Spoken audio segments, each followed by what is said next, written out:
Vamos lá, para dona Gabriela. Orlando, ah, Orlando, deixa eu te perguntar. Vou te perguntar mais uma vez, eu sei que você falou na aula passada, mas a gente estava tão apertado que eu acho que eu não prestei atenção. Como é que eu faço para me saber se meu lote é particular ou público? Então, o ideal é que a gente faça uma identificação por meio do cartório. Essa é praticamente uma das poucas formas oficiais de a gente identificar. Por que no cartório? Porque é ele o responsável pelo registro dos imóveis. Então tem um cartório específico de registro de imóveis.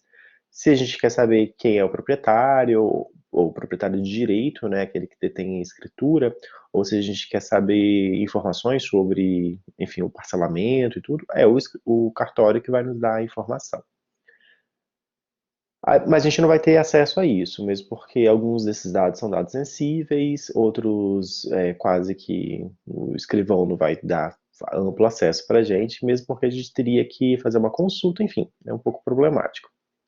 Do ponto de vista profissional, quando você estiver lá fazendo seu projeto, o proprietário que solicitou o projeto, ele vai te entregar a escritura. Então você vai saber quem é o proprietário. Se você estiver atuando para o governo vai apresentar a documentação que prova que ele é o proprietário, e se for agente privado, a mesma coisa. Se um desses agentes, seja o público ou privado, não apresentar a documentação comprobatória de que é o proprietário do imóvel, então você não deve fazer o projeto, porque isso acarretaria em um processo de invasão que você está promovendo, no mínimo induzindo. Que é, quem disse que o proprietário que está lá dizendo que é o projeto de fato é? Imagina você faz o projeto, você acompanha a obra, faz todo o processo para lançar o habite e daqui a pouco descobre que ele não era o proprietário, né? Obviamente tem instâncias de conferências ao longo do processo de aprovação do projeto. Então, quando você já vai abrir o processo de aprovação, já vai ter que anexar a própria escritura. Então, é pouco provável que você consiga, de fato, aprovar e executar uma obra que não seja do proprietário de direito. Claro que sempre tem confusões no processo também, não é? Então, às vezes passa e é a sua responsabilidade, não somente do avaliador, de fazer essa conferência. A gente sabe também que se a propriedade ela é privada ou ela é pública e o seu projeto se destina a ser público ou privado, isso condiciona a própria arquitetura. Então, a propriedade pública, por exemplo, tem uma relação com o entorno muito mais intensa. Já o privado, ele costuma se delimitar mais, se cercar mais, exatamente para diferenciar e não ter ambiguidade entre o que é espaço público e espaço privado. Por vários motivos, para evitar invasões, por exemplo, que seria talvez o motivo mais aparente. Mas não é só por isso. Na leitura de Jane Jacobs, por exemplo, essa distinção clara entre o espaço público e o espaço privado, essa não ambiguidade, permite um melhor uso do espaço público na medida em que não dilui esse público no entorno e, portanto, permite uma maior concentração dos olhos, que é o objetivo dela, para esse espaço público e maior controle social, por exemplo. Então é benéfico também, não é só algo ruim que pode acontecer. O espaço público, por sua vez, de fato, se relaciona muito, desde os equipamentos que são para esse acesso, como praças, ou até mesmo usos que são mais restritos mesmo públicos, como, por exemplo, escolas, quadras poliesportivas, seja piscinas públicas, né? Todos esses equipamentos costumam ter uma relação mais intensa com o entorno. Pois bem, então muda a arquitetura. E aí vamos direto à pergunta, feitas todas essas introduções. Então, é necessário a gente sim identificar quem é o proprietário antes para fazer a proposta de arquitetura. O problema é que a gente não deve ter acesso à documentação de propriedade. Então, eu sugiro você estimar aqui para o TCC. Como?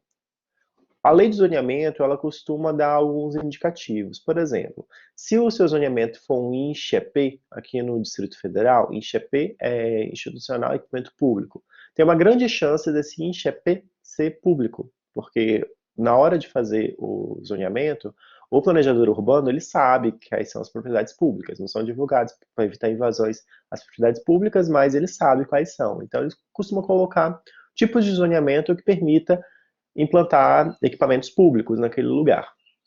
As unidades especiais, as UES, também tendem a ser públicas. Não necessariamente são, mas costumam ser.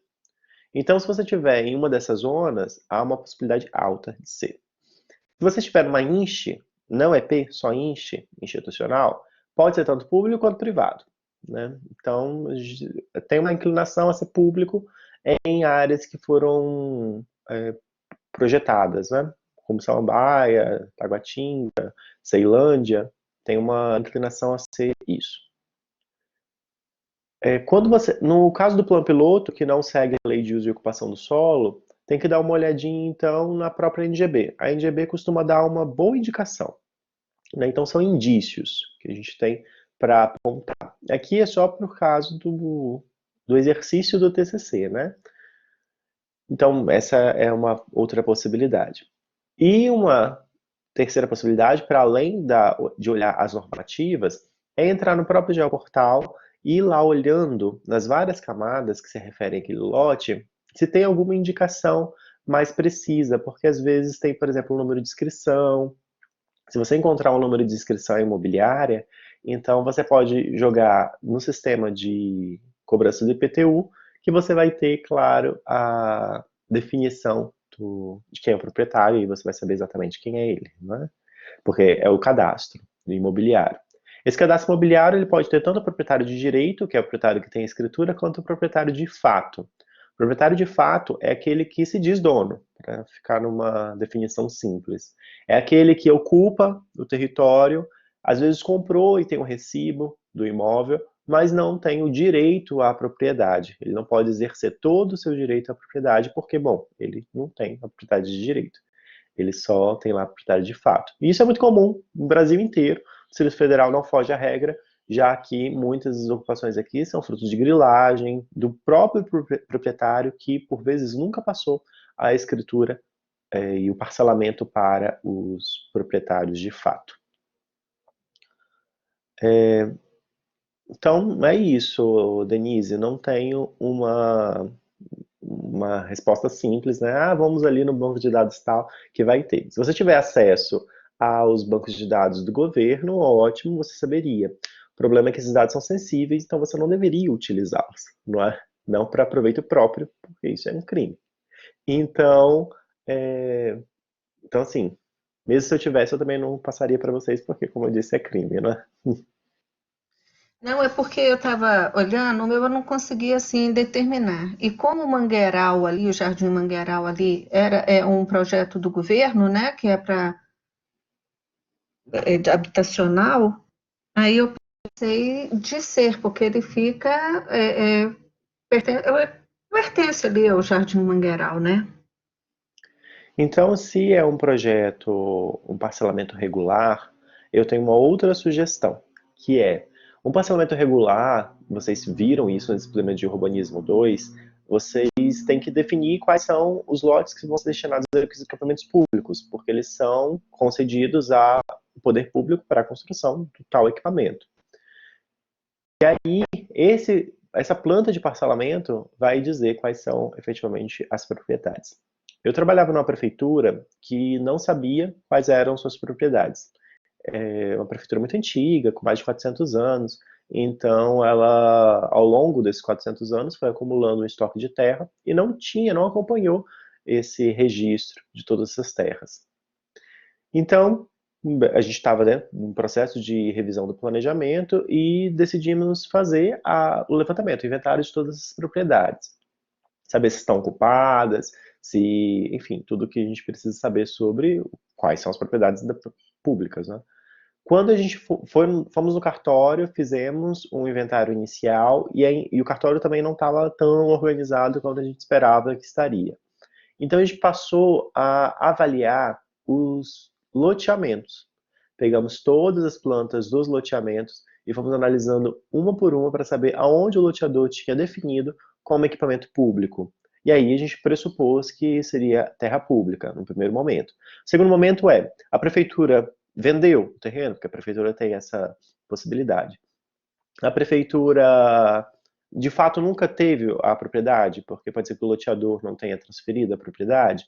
E a gente foi avaliando caso a caso para descobrir. Demorou mais de um ano para a gente conseguir coletar todas as propriedades da prefeitura. Mas no final a gente tinha um banco de dados sobre todas as terras, né? Bom, uma possibilidade então é olhar esse planta de parcelamento. Aonde você encontra essa planta de parcelamento? Na maioria das vezes você encontra no SISDUC, o Sistema de Documentação Urbanística, que é onde você consegue ver efetivamente quais são o que é, né, que geralmente é digitalizado, está tudo lá disponibilizado para vocês. Também sugiro, como o Geoportal é a forma como o GDF disponibiliza os dados para a população, sugiro entrar no Geoportal e abrindo as camadas e analisando se elas têm algum tipo de informação que pode levar à propriedade e identificar de fato quem é essa propriedade. Confirmar mesmo quem é essa propriedade só vendo a escritura. Se tiver, aí é a prova cabal, né?